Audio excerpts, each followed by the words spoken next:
रहा है वो है अंबर एंटरप्राइजेस, कंज्यूमर ड्यूरेबल कंपनी है और ये इनफैक्ट कई सारे पार्टनर्स के साथ काम करती है। अब कंपनी अपने इलेक्ट्रॉनिक बिजनेस को अलग करने पर विचार कर रही है।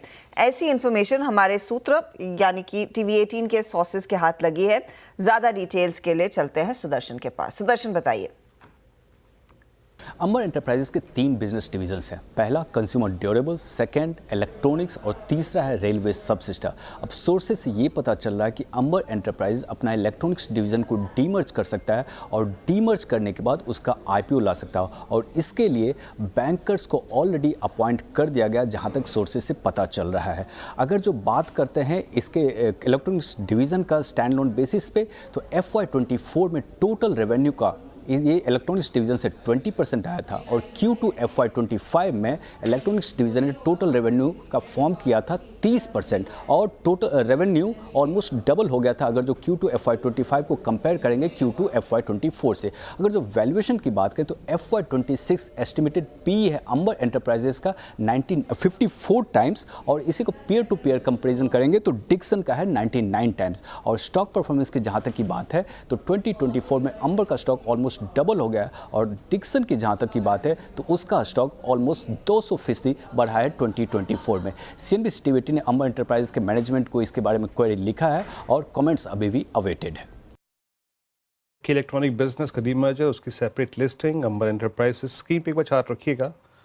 और मीनवाइल निफ्टी जो है ना वो डे लो पर आके ट्रेड करता हुआ। अच्छा, Amber Enterprises 7317 all time high. Mayuresh, एक और ट्रिगर आज अंबर के पास, क्या मतलब स्टॉक रहा है ये?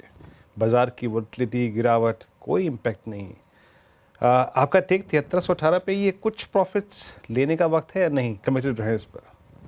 नहीं, होल्ड करिए। दो चीजें हैं वीरू जी। आई थिंक जो अगर आप पूरी EMS स्पेस को देखें तो इसकी जो मार्केट साइज है ये 3 गुना हो सकती है। एक्सपेक्टेशन यही है कि at the end of FY28 ये जो 20 बिलियन की इंडस्ट्री है डोमेस्टिकली, ये $60 बिलियन की एटलीस्ट हो सकती है, इफ नॉट मोर।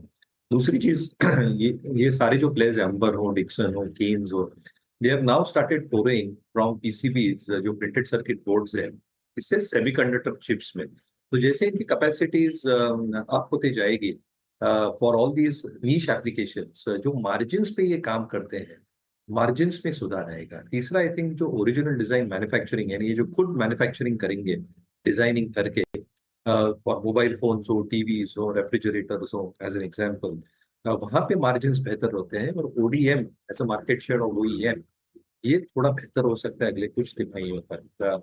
वैल्यूएशंस थोड़े महंगे डेफिनेटली रह सकते हैं, but PLI schemes plus lot of government initiatives plus their own business restructuring, मेरे हिसाब से आई थिंक अर्निंग्स ठीक ठाक रहनी चाहिए, and should improve every passing quarter. तो जिनके पास है बिल्कुल